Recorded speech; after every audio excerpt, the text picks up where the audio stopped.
बात आ रही है आपकी और मेरी।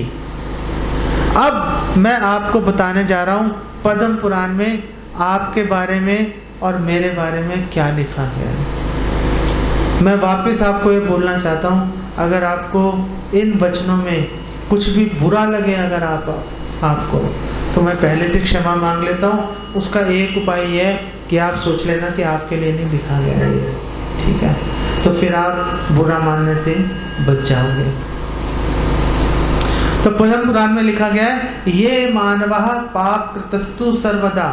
जो मानव हमेशा, जो मनुष्य पाप कार्य में लगे रहते हैं, सदा दुराचारी हैं, रता विमार्ग का, और विमार्ग पर, गलत मार्ग पर लगे हुए हैं। क्रोधाग्नि, क्रोध में रहते हैं, दग्धा, क्रोधाग्नि दग्धा, हमेशा क्रोध में जलते रहते हैं।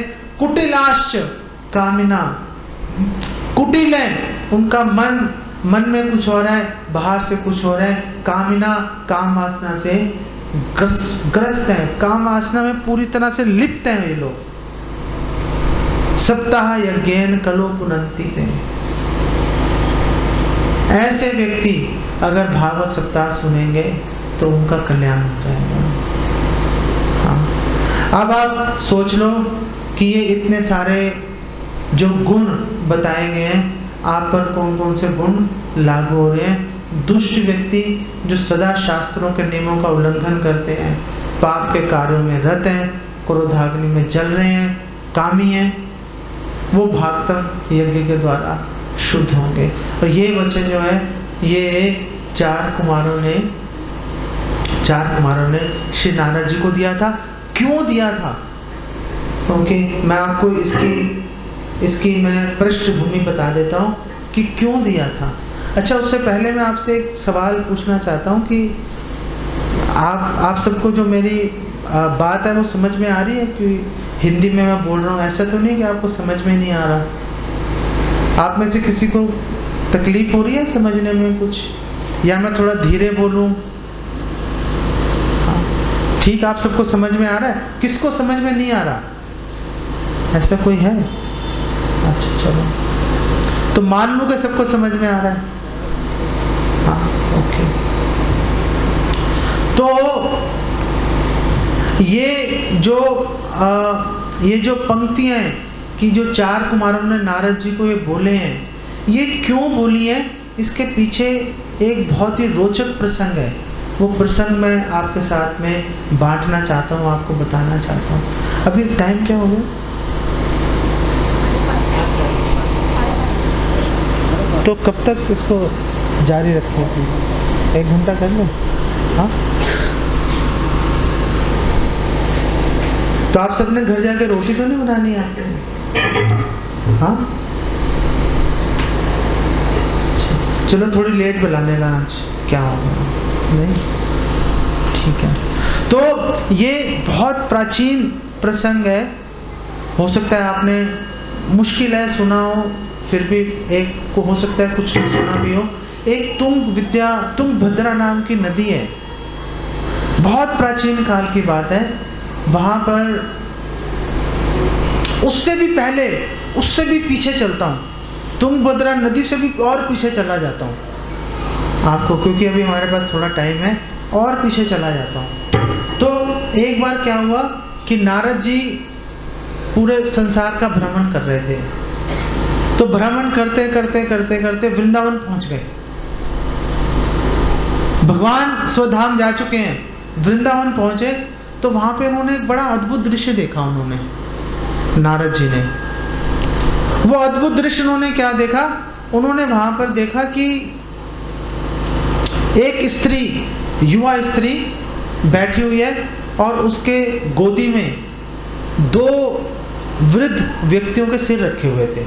2 वृद्ध व्यक्ति लेटे हुए थे और उसकी गोदी में उनके सिर रखे हुए थे, और वो जोर जोर से रोई जा रही थी। और वो जो स्त्री है, बहुत सारी और स्त्रियां थी उसकी सेवा में लगी हुई थी।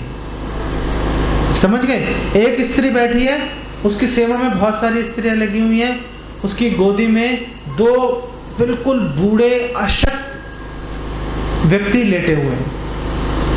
जब नारद जी ने देखा तो बड़ी उत्सुक हो गए वो कि ये क्या हो रहा है। ऐसा पहले कभी देखा ही नहीं। तो नारद जी गए उनके पास। नारद जी ने कहा कि आप कौन हो, ये दोनों कौन है, क्या हो रहा है, आप रो क्यों रही हो? तो वो स्त्री ने बोला कि ये दोनों मेरे बेटे हैं। नारद जी ने कहा ऐसा कैसे हो सकता है? ऐसा कभी हो सकता है कि माँ जवान हो और बेटे बूढ़े हो? नारद जी ने कहा आप तो मजाक कर रहे हो मेरे से, आप मुझे पूरी तरह से बताओ बात क्या है। तो उन्होंने कहा नहीं नहीं, मैं सच बोल रही हूँ, मेरा नाम भक्ति देवी है और ये जो दोनों बच्चे हैं ये दोनों मेरे बेटे हैं। ये एक ज्ञान है और एक वैराग्य है। तो नारद जी ने कहा ये जो बाकी की औरतें जो हैं ये आपकी सेवा में लगी हैं, ये कौन है? तो उन्होंने बोला ये सारी गंगा जमुना आदि पवित्र नदियां हैं जो मेरी सेवा में लगी हुई हैं। तो नारद जी ने कहा आप रो क्यों रहे हो? उन्होंने बोला, उस स्त्री ने बोला भक्ति देवी में कि ये सारी स्त्रियां, सारी नदियां मेरी सेवा में लगी हैं, फिर भी मेरे मन को संतोष नहीं मिल रहा। मेरा मन बहुत दुखी है, मेरे दोनों पुत्र मृतप्राय हैं, मैंने कितना ही प्रयास कर लिया, सारे प्रयास मेरे निष्फल हो गए। प्लीज कृपा करके मेरी मदद कीजिए, मेरी सहायता कीजिए। तो उस स्त्री ने बोला कि मैं पूरे संसार का चक्कर लगा रही थी, मैं भी जवान थी, मेरे बेटे भी जवान थे, लेकिन जैसे ही गुजरात पहुंची मैं बूढ़ी हो गई। तो नारद जी ने उनसे पूछा कि आप बूढ़े क्यों हो गए? तो उसने कहा गुजरात में लोग भक्ति में लगे नहीं हुए, गुजरात में सब लोग पैसा कमाने के लिए लगे हुए हैं। तो जैसे मैं गुजरात में पहुंची मैं बूढ़ी हो गई, मेरे बच्चे बूढ़े हो गए। अरे फिर मैं इनको लेकर किसी तरह से मैं पहुंच गई वृंदावन। वृंदावन में आती मैं जवान हो गई, लेकिन मेरे बेटे बूढ़े के बूढ़े रह गए।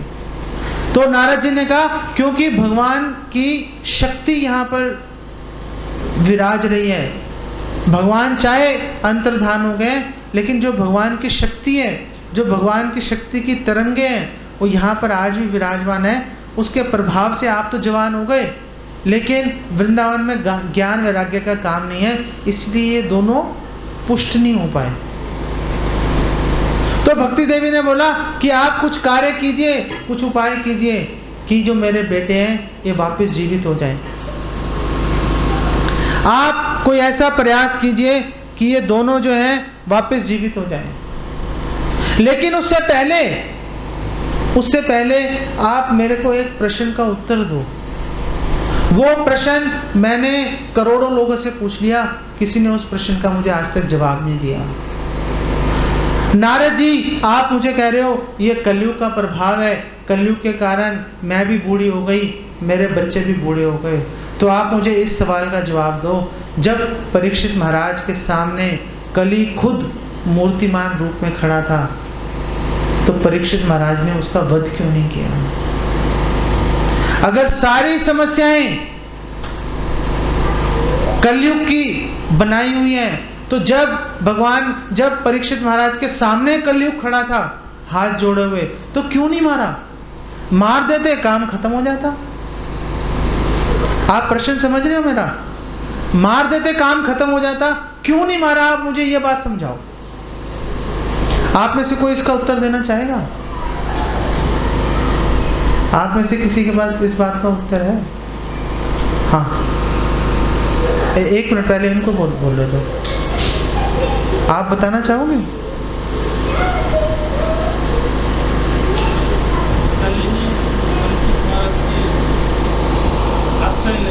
कली ने आश्रय ले लिया, चलो एक बात हो गई, कली ने आश्रय ले लिया, और आश्रय में जो आ गया उसका वध नहीं किया जा सकता, कुछ भी हो जाए।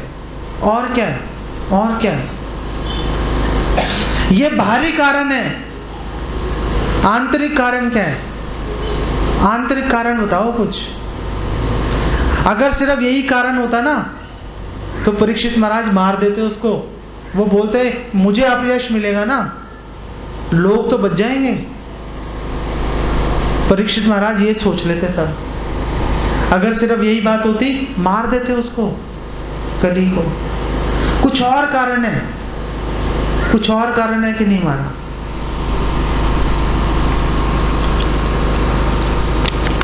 तो नारद जी ने भक्ति देवी को बोला, देखो सिर्फ एक कारण ऐसा था जिसके कारण परीक्षित महाराज ने कली को नहीं मारा। वो एक कारण है कि जो फल तपस्या से, यज्ञ से, ज्ञान से जो बहुत मुश्किल से प्राप्त होता है, वो कलयुग के अंदर अनायास हरि नाम करने से प्राप्त हो जाता है। क्योंकि कलयुग में ये गुण आ जाएगा, इस गुण को ध्यान में रख के परीक्षित महाराज ने कली का वध नहीं किया। इसलिए हमारे शास्त्रों में श्लोक है, कलो दोष निधे राजन अस्ति ही एको महान गुना। कलयुग में दोष ही दोष हैं, अस्ति ही एको महान गुना, लेकिन एक महान गुण है, कीर्तनादेव कृष्णस्या। भगवान कृष्ण के दिव्य नामों का कीर्तन करोगे, हरे कृष्णा कृष्णा कृष्णा हरे हरे, हरे राम राम राम हरे हरे। कीर्तनादेव कृष्णस्या, अगर भगवान के दिव्य नामों का कीर्तन करोगे, मुक्त संगा, सारे अनर्थ खत्म हो जाएंगे, सारे पापों से निवृत्ति हो जाएगी। मुक्त संगा परम ब्रजेत, भगवान के धाम चले जाओगे। सिर्फ इस गुण के चलते कि कलयुग में कितने ही दोषों, एक ये गुण है कलयुग के अंदर, इस गुण के चलते परीक्षित महाराज ने उसका वध नहीं किया। भक्ति देवी ने कहा, आपके उत्तर से मैं पूर्णतः संतुष्ट हो गई हूँ। आप प्लीज कुछ उपाय कीजिए कि मेरे जो बच्चे हैं, ये दोनों ज्ञान और वैराग्य, ये दोनों जीवित हो जाएं। तो नारद जी ने सोचा, नारद जी ने पूरा दिमाग लगाया। नारद जी ने बोला कि ज्ञान और वैराग्य, ये सारा जो निचोड़ है ज्ञान और वैराग्य, वो तो वेदों के अंदर है, उपनिषदों में है।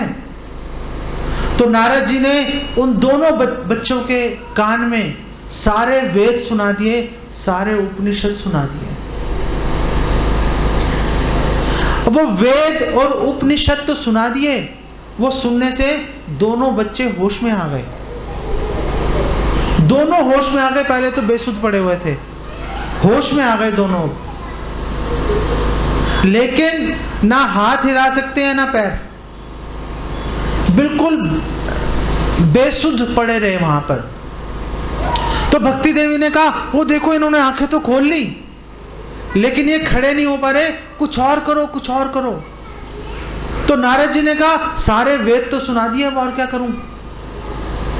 अब तो मुझे भी कुछ समझ नहीं आ रहा कि क्या करना चाहिए। तो उस समय आकाशवाणी हुई और आकाशवाणी में बोला कि आप नारद जी, आपके प्रश्न का उत्तर एक महात्मा से मिलेगा, महाजन से मिलेगा।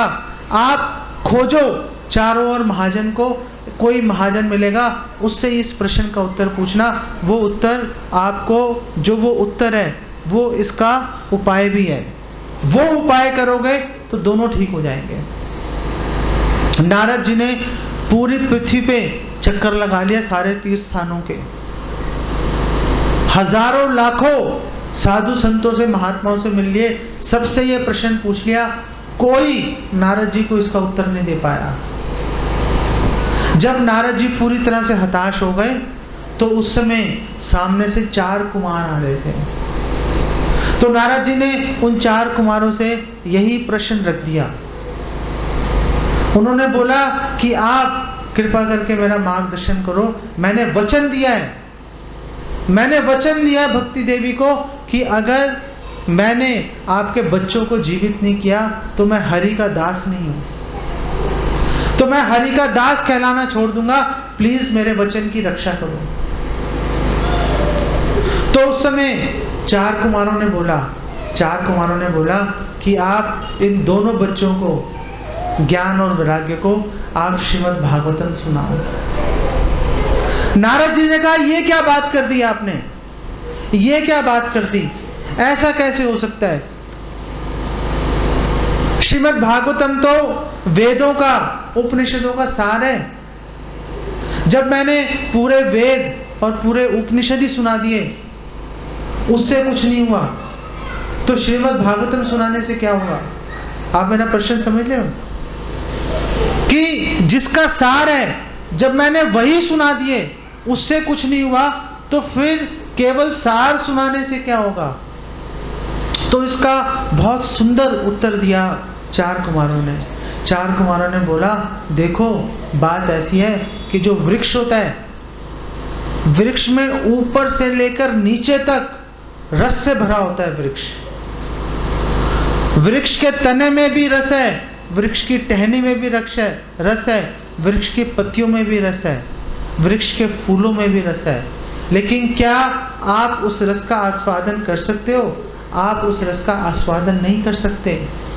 जब वो वृक्ष का सारा रस मिलकर फल में इकट्ठा हो जाता है, फिर आप उस फल को तोड़ के खाते हो, तो आप उस रस का आस्वादन कर लेते हो। तो 4 कुमारों ने बोला कि देखो, ये जो वेद हैं, ये जो उपनिषद हैं, ये उस पेड़ की भांति हैं, लेकिन जो श्रीमद् भागवतम है, ये उसका फल है। उसका जो रस है पूरे वृक्ष का, वो पूरा जो रस है वो श्रीमद् भागवतम रूपी फल के अंदर उन्होंने निवेशित कर दिया है। आपने बस इसको तोड़ के खाना है, आपका शरीर पुष्ट हो जाएगा। अगर अभी भी बात समझ नहीं आई, एक और उदाहरण बता देता हूं। 4 कुमारों ने बोला, दूध के अंदर घी मौजूद है, लेकिन जब तक आप उसको मथोगे नहीं, तब तक वो घी उसमें से निकलेगा नहीं। तो जो सारे वेद हैं, जो उपनिषद हैं, ये दूध के समान है, लेकिन श्रीमद् भागवतम जो है ये घी है। जब आप इसको मथोगे, इसका सार निकल के आ जाएगा। दूध का सार घी होता है, वृक्ष का सार फल होता है। जब आप घी और फल खाओगे तो आपका शरीर पुष्ट हो जाएगा।